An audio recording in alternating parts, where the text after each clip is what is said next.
Protocols has reportedly been offered a job at the Kenya Ports Authority, Aflin. How do you find this story? Is it making sense, or what's your take concerning the story? The story is kind of making sense. At the same time, it's so interesting because this man maybe did this thing, a unique thing that could make the president give him an opportunity. So I think what he did was his capability on finding something he can do for the rest of his life. Do you think going to interfere with the presidential security is a right thing, that when someone does, guarantees him or her to being offered a job opportunity in Kenya? Yeah, maybe he did it thinking that if he does this, he will get the job.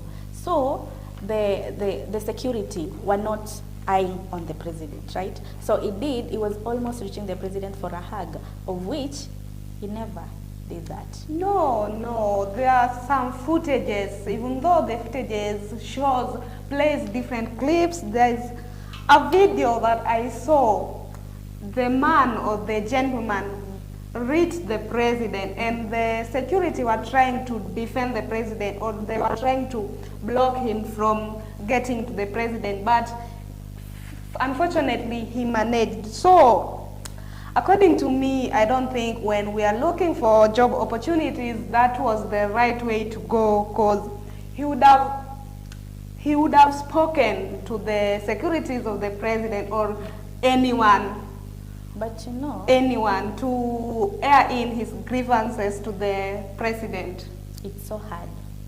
How? For him taking his issues to the president. Like, or maybe telling the security that the security should go and tell the president about the issue. Remember, there are a lot of people around there, you know. So he was just trying to look for the unique way or the easiest way for him to reach the president so that he can be helped out. So perhaps the man who reached the president for a hug was never given a job opportunity, and what could have resulted from his breach to the presidential security. Let's say, what about if the man was taken to prison? Was it going to be a right thing? Because after this we found that he was offered a job opportunity.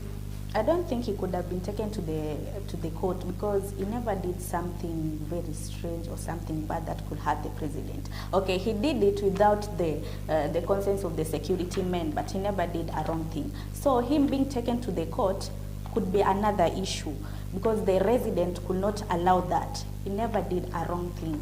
He just tried his capability to reach the president.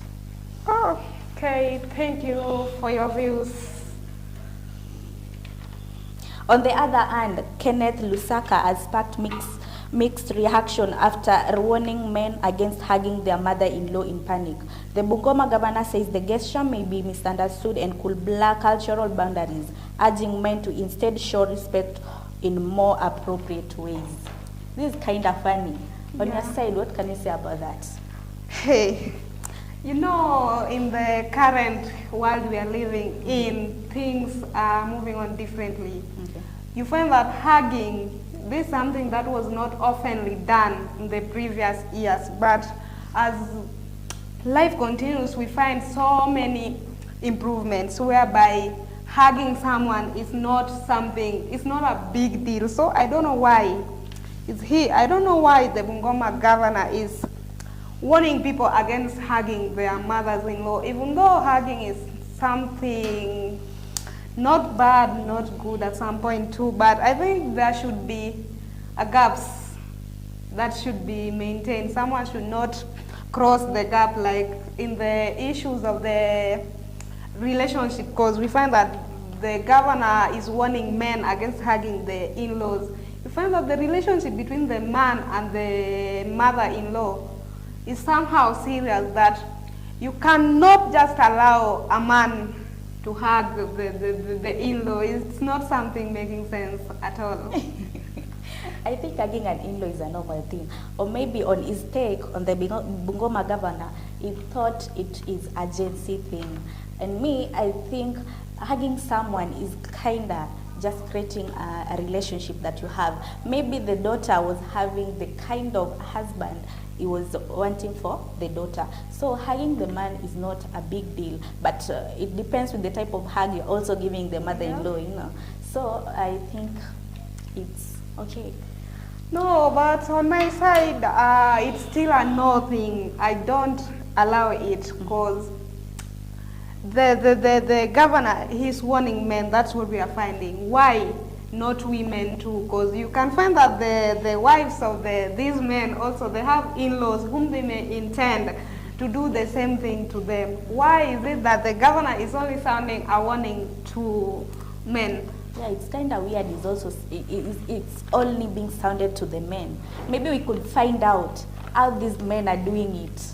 Maybe they're doing it in a different way. But as personally, to the mother-in-laws, they always do that. So he has just talked on the other side of the women, on the men. So we may find out more about that. Okay, that's all we had for today. And we come to the end of our news hours. Continue sending your messages to our social media platforms, Instagram, Facebook, IG, and WhatsApp. Until next time, bye-bye. Jessica Valerie. Afi Modi. Thank you.